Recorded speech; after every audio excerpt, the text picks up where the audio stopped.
Bueno, estamos satisfechas con el esfuerzo, así lo hemos transmitido en el vestuario, después de 40 minutos que nunca son sencillos, especialmente para empezar una competición y fuera de casa. Es cierto que queríamos empezar el partido construyendo desde la defensa, como siempre hacemos, esa es nuestra identidad, pero estábamos encontrándonos cómodas en ataque los primeros minutos e intercambiando demasiadas canastas, no era el objetivo del partido.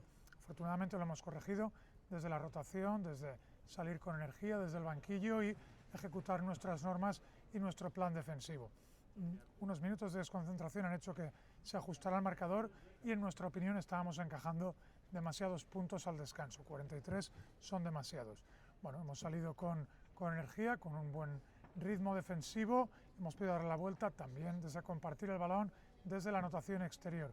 Hoy el número de lanzamientos ha sido mayor, también nuestros porcentajes.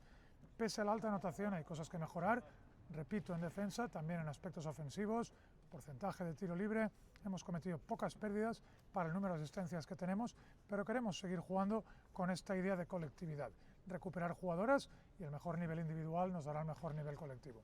Con ganas de llegar con energía a Valencia para el estreno en el Roig Arena el domingo contra IDK.